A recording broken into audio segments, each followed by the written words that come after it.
House property आज इस topic में, आज इस वीडियो में जैसे जितना टाइम लगे कोई फर्क नहीं होता है। हाउस प्रॉपर्टी आज खत्म करके जाना, 15 नंबर लगेगा, ठीक है। 15 नंबर का ये चैप्टर होगा हाउस प्रॉपर्टी। फिर से परसों से हम लोग वापस कॉस्ट में आ जाएंगे, परसों से। Income from house property chapter number 2 after income from salary. Income from house property 15 number में जो चैप्टर्स आएगा ना, उस चैप्टर का एक तो सम होगा इनकम फ्रॉम हाउस प्रॉपर्टी, और एक सम होगा इनकम फ्रॉम सैलरी, और तीसरा सम होगा profit and gains from business और प्रोफेशन। समझ आ रहा है? यहां पर हम लोग बात करेंगे इनकम फ्रॉम हाउस प्रॉपर्टी। देखिए, इनकम फ्रॉम हाउस प्रॉपर्टी एक ऐसा इनकम है जो आप अपने घर को भाड़ा पर देकर, चाहे आप किसी भी पर्पज के लिए भाड़ा पे दे रहे हो, बिजनेस करने के लिए दो या रेसिडेंशियल पर्पज के लिए दो, आप अपने घर को भाड़ा पे देकर जो इनकम अर्न करते हो उस पर आपको टैक्स देना होता है। डायरेक्ट टैक्स का एक हेड होता है income from house property.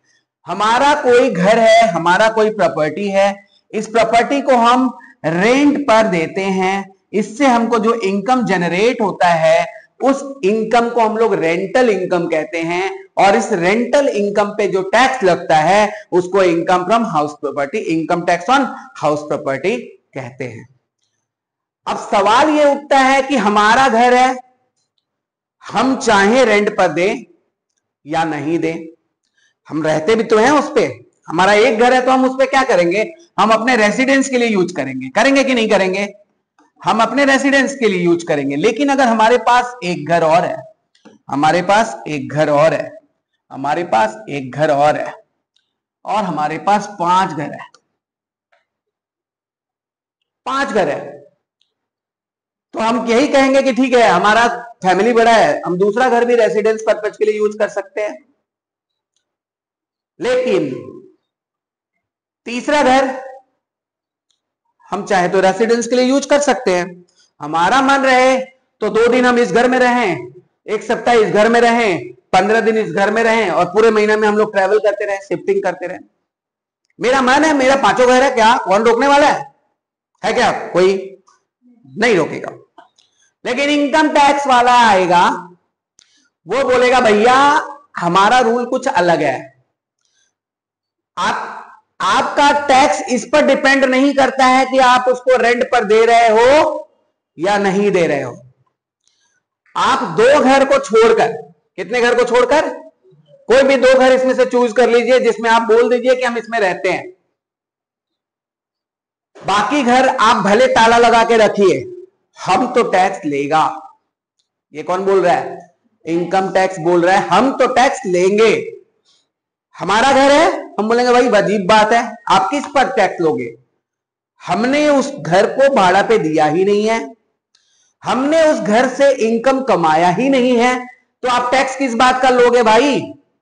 Income tax वाला बोला हम आपके घर का दरवानी करने नहीं रखेंगे कि आप कब भाड़ा पे दे रहे हो, कब खाली रख रहे हो। 2 घर आप रेसिडेंस पर्पज के लिए यूज कर लीजिए, लेकिन अगर आप उसको भाड़ा पे नहीं दे रहे हो तो हमारे पास कुछ अदर फैक्टर्स हैं जिसको हम लोग मान लेंगे कि यही आपका इनकम है। बोलेगा कौन सा फैक्टर? एक तो उस जगह का gross municipal value, gross municipal value, और दूसरा उस जगह का क्या भाड़ा होना चाहिए। इन दोनों में से जो ज्यादा होगा हम उसी को ही इनकम मान लेंगे और उस पर टैक्स ले लेंगे। बोले अजीब है, ये तो देश का कानून है। जी हाँ, ये देश का ही कानून है, हम कानून के अंतर्गत ही ले रहे हैं। आप इनकम टैक्स जो दे रहे हो ना, हम अपने मर्जी से नहीं ले रहे हैं, और ये सारा देश को ही जाएगा, ये हमारे पॉकेट में नहीं जा रहा है। बोला ठीक है भाई।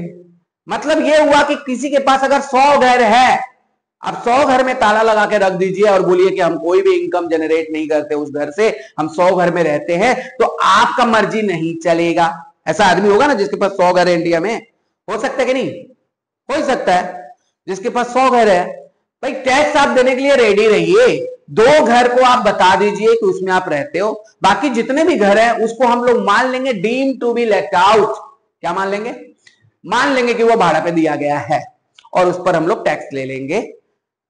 अब आप वास्तु देख लीजिए या उसका कटिंग देख लीजिए, रूम का साइज देख लीजिए, हवा देख लीजिए, धूप देख लीजिए, सब देखकर आप अपने हिसाब से 2 घर चूज कर लीजिए। हम उसको छेड़ेंगे भी नहीं, उसमें हम आपका इनकम मान लेंगे 0 है, लेकिन उसके अलावा जितने भी घर हैं आपके पास, उसको हम मान लेंगे deem to be let out. क्या मान लेंगे? Deem to be let out. तो यहीं से हमारा पहला टॉपिक शुरू होता है। अगर आपके पास 3 या 4 घर है और आप उसको भाड़ा पे अगर नहीं देते हो, तो हम लोग कौन से घर को deem to be let out मानेंगे और कौन से घर को सेल्फ ऑक्यूपाइड मानेंगे। इसी पे आपके स्क्रीन पर एक क्वेश्चन आएगा जिसमें 5 घर किसी बंदे के पास है और 4 घर बंदे के पास है और 4 घर या 5 घर उसके पास है, और उसमें से कौन से घर को आपको deem to be let out मानना है और कौन से घर को सेल्फ ऑक्यूपाइड मानना है, यही आपको डिटरमाइन करना है। पहला नंबर टॉपिक ये है। फिर हम लोग दूसरे टॉपिक पे बात करेंगे इंटरेस्ट और लोन पे, ठीक है ना। और फिर हम लोग पार्टली लेट आउट और पार्टली सेल्फ ऑक्यूपाइड के बारे में बात करेंगे। इनकम फ्रॉम हाउस प्रॉपर्टी खत्म हो जाएगा पूरा वन शॉट में। तो अभी हम लोग आते हैं इस टॉपिक पे, बात करते हैं कि आपके पास कितने घर है, 2 या 2 से अधिक घर है, तो आप घर को अगर भाड़ा पे नहीं देते हो तो हम लोग कौन से घर को सेल्फ ऑक्यूपाइड मानेंगे और कौन से घर को deem to be let out मानेंगे, यही कहानी है। आपके स्क्रीन पे एक क्वेश्चन आ रहा होगा, आप उस क्वेश्चन को देखिएगा। Compute the income from house property of Shri Ballabh from the following information assuming that he has opted for old tax regime. House number 1, house number 2, house number 3, house number 4। चलिए, house number 4 जो है वो own business के लिए use कर रहा है, उसको तो आप छोड़ दीजिए, बिजनेस पर्पज के लिए यूज करोगे तो वो काम आपका यहां पर नहीं होगा। बिजनेस पर्पज के लिए अगर आप यूज कर रहे हो ना, तो बिजनेस पर्पज के लिए अगर आप यूज कर रहे हो तो वो काम आपका यहां पर नहीं होगा। बिजनेस पर्पज के लिए आपको टच नहीं करना है, वो आप इनकम फ्रॉम हाउस प्रॉपर्टी में कंसिडरेशन नहीं करना है। अब रहा 3 घर, हाउस 1 जो मुंबई में है, हाउस 2 जो अबू धाबी में है, अबू में है, और हाउस 3 जो सेल्फ ऑक्यूपाइड है और कोलकाता में है। कहां पर है? कोलकाता में है। और ये तीनों घर वो सेल्फ ऑक्यूपाइड रखता है, तीनों घर वो सेल्फ ऑक्यूपाइड रखता है। अब आपको कंसीडरेशन करना है कि कौन से 2 घर को हम सेल्फ ऑक्यूपाइड बनाएं और कौन सा तीसरा घर है। वो घर पहला भी हो सकता है, दूसरा भी हो सकता है, तीसरा भी हो सकता है, उसको हम लोग deem to be let out बनाए। तो चलिए हम लोग अभी बात करते हैं। ऊपर हम लोग लिख लेंगे computation of income from house property, पहले पूरा फॉर्मेट लिख लीजिए।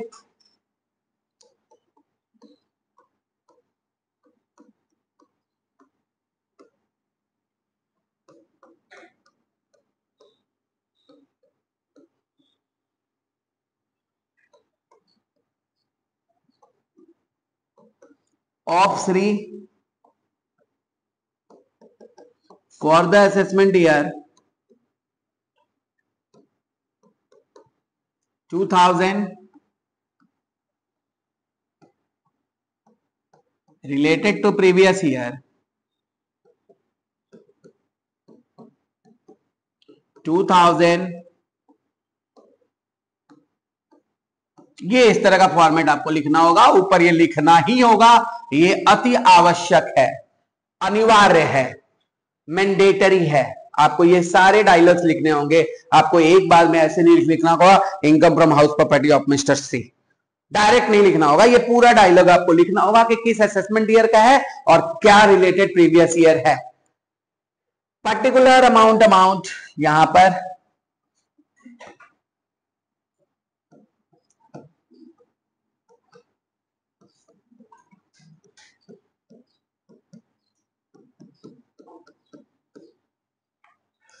अब यहां पर 3 घर है जिसमें से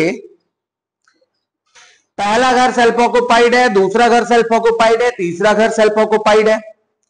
हम लोग इसमें से कोई भी 2 घर को सेल्फ ऑक्यूपाइड मान लीजिए और किसी तीसरे घर को deem to be let out मानिए। मैं पहला कंडीशन ये रखा कि हाउस नंबर 1 और हाउस नंबर 2 सेल्फ ऑक्यूपाइड है और हाउस नंबर 3 डीएलओ है। वर्किंग में जाकर चेक करना होगा कि किसको हम क्या मान सकते हैं। चलिए, इसके लिए हम लोग 3 ऑप्शन रखते हैं। Option number 1,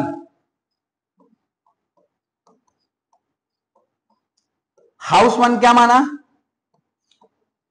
self occupied. House 2 क्या माना? Self occupied. हाउस 3 क्या माना?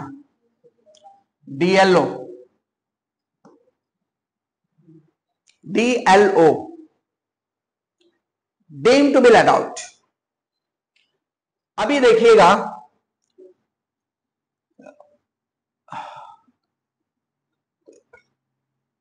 इनकम निकालते हैं इस ऑप्शन से। हाउस नंबर 1 अगर सेल्फ ऑक्युपाइड है तो आपको पता है सेल्फ ऑक्युपाइड का नेट एनुअल वैल्यू नील होता है, ये आपको पता है क्या? सेल्फ ऑक्युपाइड का नेट एनुअल वैल्यू क्या होता है? नील होता है, मतलब आपका इनकम जीरो है मान लिया जाएगा। और इसमें से सिर्फ आप इंटरेस्ट ऑन लोन माइनस करा सकते हो। चेक करिए इंटरेस्ट ऑन लोन है क्या? इंटरेस्ट ऑन लोन है कितना है? 40,000 है। पहले वाले घर का 40,000 इंटरेस्ट ऑन लोन है। Deduction under section 24 B, interest on loan कितना रुपया? 40,000 माइनस करने पर बाहर में 40,000 माइनस में हो गया। समझ गए?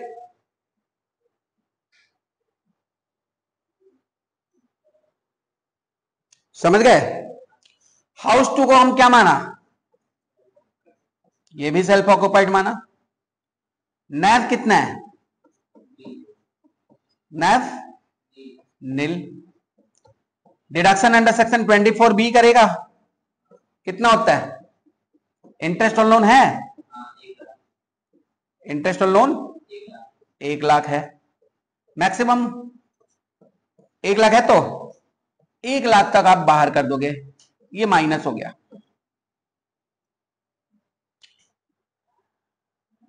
लेकिन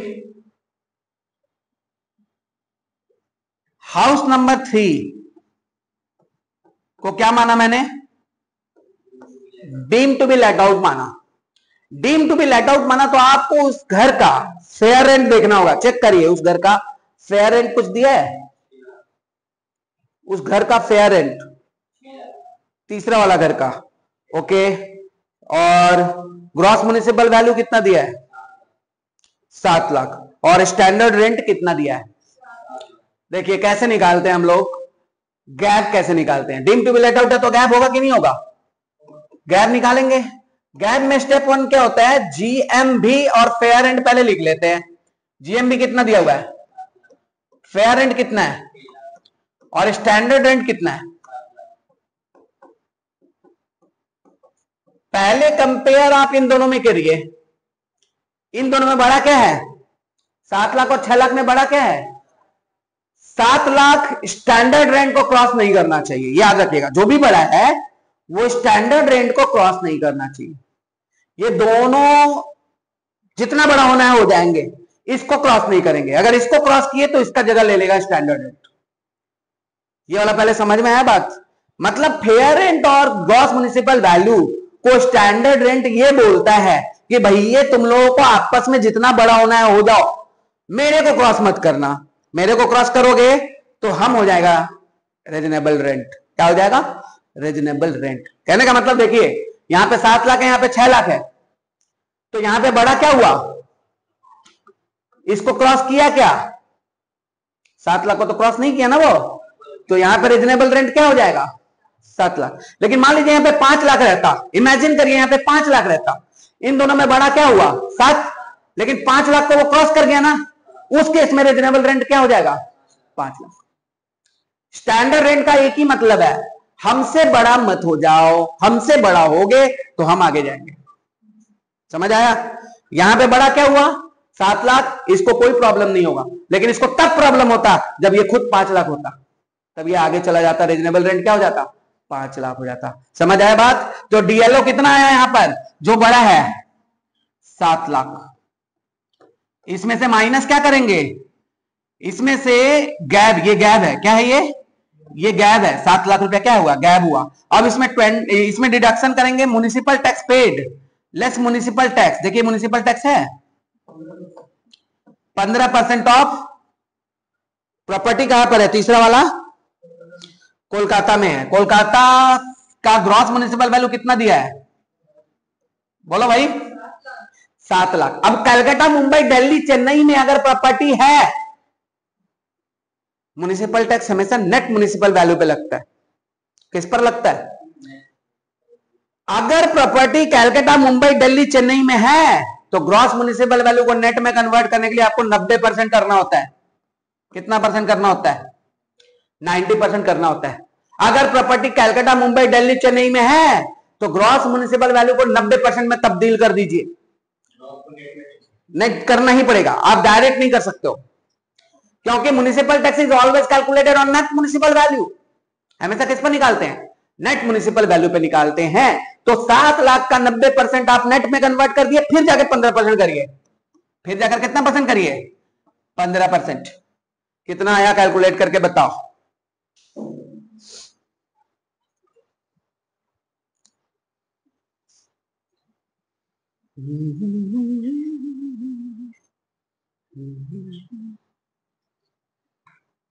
बताओ बताओ कैलकुलेट करके कितना?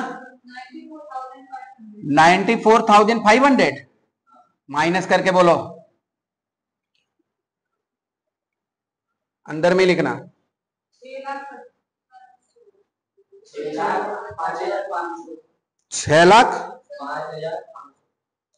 6,05,500।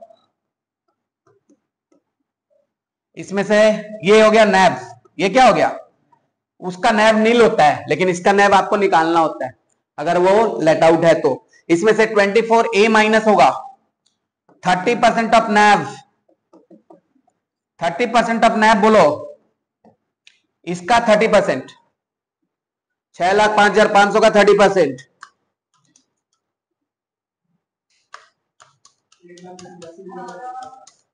1,06,50। और फिर होगा 24B। देखो तो इंटरेस्ट ऑन लोन है क्या?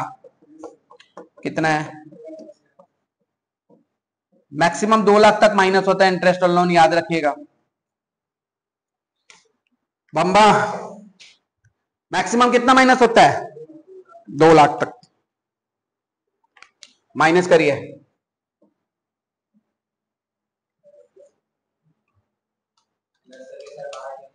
3,81,650 माइनस करिए।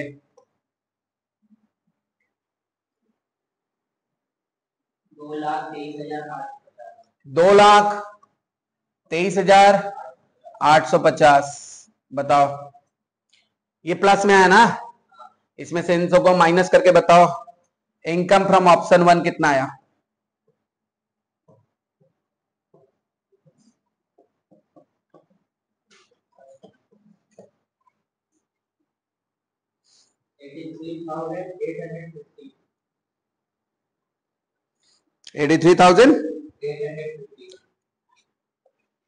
$83,850 प्लस में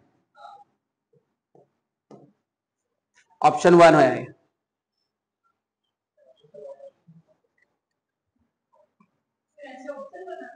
अरे बिना ऑप्शन बनाए कैसे जा सकती है कि कौन सा घर है? बहुत सारे टीचर ऐसा भी बताते हैं कि जिसका गैप ज्यादा है उसमें इनकम ज्यादा होगा, जिसका गैप ज्यादा है, जिसका म्युनिसिपल वैल्यू ज्यादा है, उसका इनकम ज्यादा होगा, उसको आप मान लीजिए सेल्फ ऑक्युपाइड, क्योंकि इनकम ज्यादा है तो हम सेल्फ ऑक्युपाइड ही करेंगे ना कम टैक्स देने के लिए। लेकिन उससे आपको पूरा मार्क्स नहीं मिलता। आप ऐसे ऑप्शन करके करोगे, 15 नंबर का सवाल है, 2-3 नंबर का सवाल नहीं है सीए इंस्टीट्यूट वाला। तो ऑप्शन करके आप देखोगे कि किसमें इनकम है। अभी आपको इतना बड़ा ऑप्शन नहीं हुआ, हम थोड़ा सा ऑप्शन को छोटा कर देते हैं। ऑप्शन नंबर 2 क्या मानना है? हाउस नंबर 1 को एंड 3 को मान लेते हैं D self occupied. House number 1 and 3 को क्या मान लेते हैं? और हाउस नंबर 2 को मान लेते हैं डीएलओ। यही है ना ऑप्शन नंबर? हाउस नंबर 1 और 3 को क्या मान लिया? Self occupied. और हाउस नंबर 2 को क्या मान लिया? डीएलओ। अब दोनों सेल्फ ऑक्युपाइड को एक साथ कर देते हैं। हाउस नंबर 1 एंड हाउस 3 क्या मान लिया हम? Self occupied. सेल्फ ऑक्युपाइड का नैव क्या होता है? नील होता है। अब नैब नील हो गया तो खाली क्या माइनस होगा? 24B।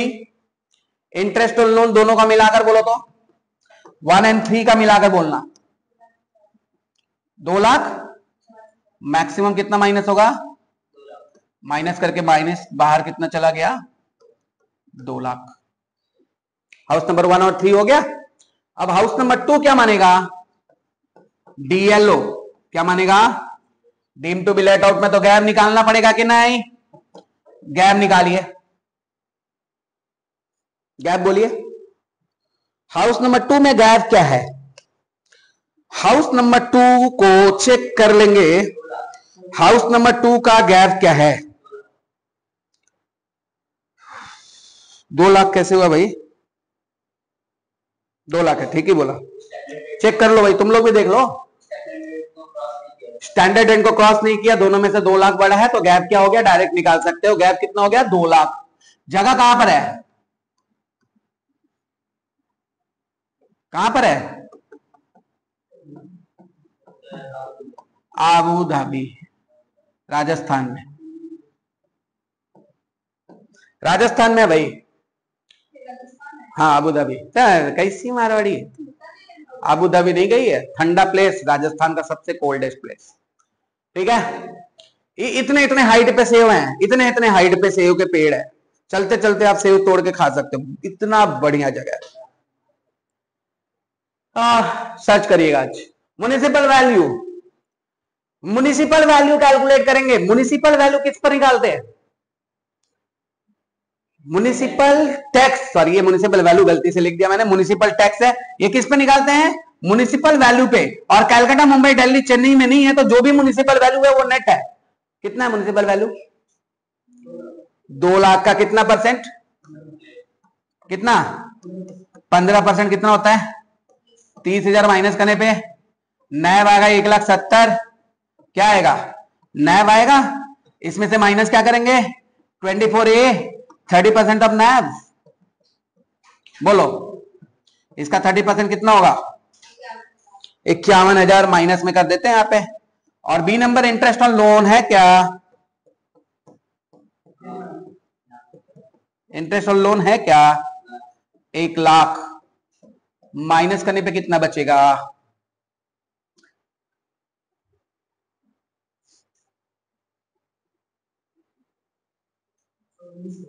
19,000। और बाहर ब्रैकेट में नहीं, प्लस में, और बाहर कितना हो जाएगा? 1,81,000। 1,81,000। ये हो गया ऑप्शन 2, और वो भी माइनस में। 1,81,000 माइनस में। ऑप्शन 1 हो गया, ऑप्शन 2 समझ में आया? ऑप्शन 3 अब हम लोग क्या करेगा? ऑप्शन 3 करेगा। ऑप्शन 3 में क्या करेगा बताओ?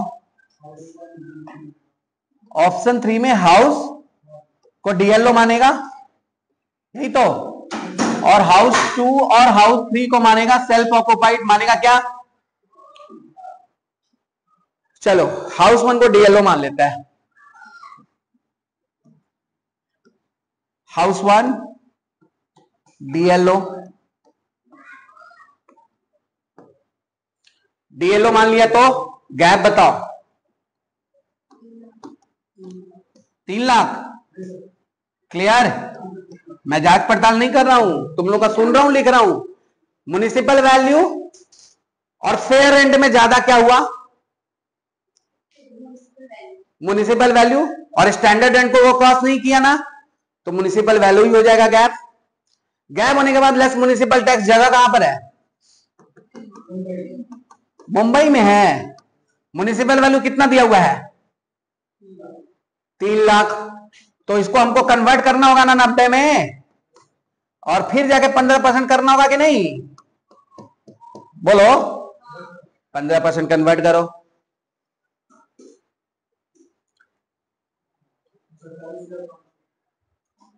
40,000, 40,500 इसमें से माइनस करके कितना बचेगा? इसको लिख दो नेट एनुअल वैल्यू। कितना? क्या बकरा है रही? 259। अच्छा वो राउंड अप में बोला ना, ठीक है। 24A 30% ऑफ नैव, 30% ऑफ नैव, नैव इसका 30% बोलो 77,850। और फिर हम लोग करेंगे 24B इंटरेस्ट ऑन लोन 40,000, दोनों को माइनस कर देंगे 1,07,850, 1,17,000 हो रहा है, 1,17,850, 117,850 माइनस करने के बाद 1,41,650 प्लस में। अब करेगा हाउस 2 एंड हाउस 3, नैव क्या माना, nil, less 24B interest on loan 2 lakh, 2 lakh minus में, तो माइनस में तो बाहर गया, माइनस में तो 2 लाख। अब यहां पे माइनस में बचा ना, कितना बचा, हाँ 58350 माइनस में। अब आप बताओ किस में इनकम मेरा सबसे कम दिखाई दे रहा है, ऑप्शन नंबर 1, ऑप्शन नंबर 2 या ऑप्शन नंबर 3? क्या बात कर रही हो, सबसे कम इनकम किस में दिखाई दे रहा है, ऑप्शन नंबर बी। 181 ज्यादा माइनस है, मतलब मेरे को टैक्स नहीं देना होगा, इनकम मेरा पूरा माइनस हो गया। तो हम कौन सा ऑप्शन को चूज करेंगे, कौन सा ऑप्शन को चूज करेंगे, ऑप्शन नंबर 2, जिसमें हाउस 1 और हाउस 3 को क्या मानेगा, डीएलओ मानेगा, और हाउस 1 और हाउस 3 को सेल्फ ऑक्युपाइड मानेगा, और हाउस 2 को क्या मानेगा, डीएलओ मानेगा, deem to be let out. ठीक है, अब हम लोग को ये ऑप्शन नंबर 2 जो दिख रहा है ना, जिसमें हमारा इनकम 1,81,000 हो रहा है, जबकि इसमें -58,350 हो रहा है और इसमें प्लस आ रहा है, इन दोनों ऑप्शन को काट देना है। मतलब वहां पे मत काटना, यहां पे एक तो लिख देना है, we should consider house number, house 3 क्या है, क्या माने थे ऑप्शन 2 में, house 1 and house 3 as self occupied and house 2 as deemed to be let out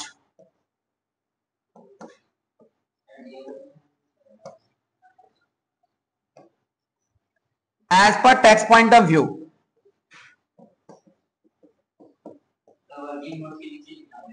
हाँ,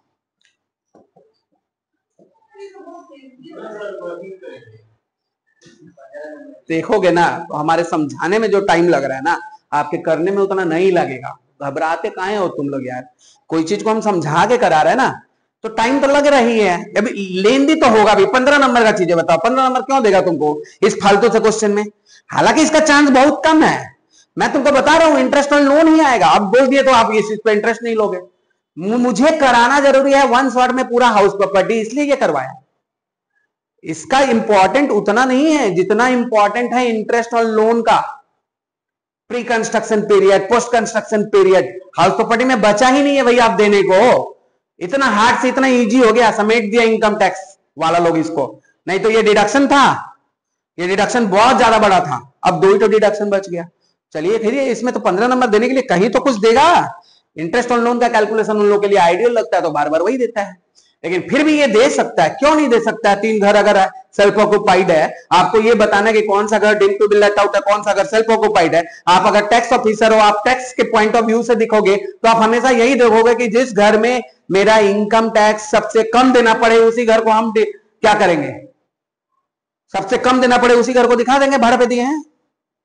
तो हमारा ऑप्शन नंबर क्या है यहाँ पर, हाउस नंबर 1 और हाउस नंबर 2 को हम क्या मानेगा, हाउस नंबर 1 और हाउस नंबर 3 को सेल्फ ऑक्युपाइड बना दिया, और हाउस 2 का गैप ज्यादा था, इनकम ज्यादा था, इसीलिए हमारा उसको हम क्या बना दिया, हमारा इनकम कम था, ये सब चीज कम था, तो हम लोग उसको क्या बना दिया, उसको हम बना दिया क्या, deemed to be let out. अब इसी ऑप्शन को तो आपको टुक देना है, मेन क्वेश्चन में, मेन क्वेश्चन आप किए थे ना, यहां पर हाउस नंबर 1 को क्या माने थे?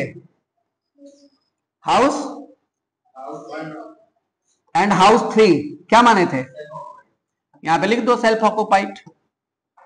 अलग अलग मत दिखाओ, एक ही साथ दिखा दो। अब तो 2 मिनट बचा है। नैव क्या लिखेंगे? नेट एनुअल वैल्यू नील है। इसमें क्या करेंगे हम लोग? Standard deduction under section 24A 24B interest on loan. बोलो कितना है? हाँ 2 लाख। 2 लाख माइनस करके बाहर फेंक देंगे 2 लाख ब्रैकेट में। और फिर बोलो हाउस नंबर 3 क्या है? हाउस नंबर 3 क्या है? Oh sorry, house number 2। House number 2 क्या मान लें? Deemed to be let out. Deemed to be let out मान लिया कि भाड़ा पे है। अब मान लिया तो आपको ये भी मानना होगा कि गैप कितना है। गैप मतलब खाली गैप मत लिखना, ग्रॉस एनुअल वैल्यू लिखना। कितना है? 2 लाख है। आपको क्या लेस करना है? Municipal tax. कितना है म्युनिसिपल टैक्स? देख के उतार देने का 30,000। आप जो बनाया था ना वर्किंग नोट में, उसको देखकर पूरा पूरा उतार दो। 1,70,000। तो ऑप्शन नंबर 2 नैब हो गया। Deduction under section 24A interest on 30% of NAV. NAV 1,70,000 का 30% 51,000। अब 24B इंटरेस्ट ऑन लोन कितना था? हाँ 1 लाख रुपया माइनस हो गया 1,51,000। बाहर चला गया 19,000। अब यहाँ पे 2 लाख है और यहाँ 19,000 है। 1,81,000। आपको यही वाला इनकम टैक्स के सामने रखना होगा। इनकम फ्रॉम हाँ सामने लिखना होगा इनकम फ्रॉम हाउस प्रॉपर्टी।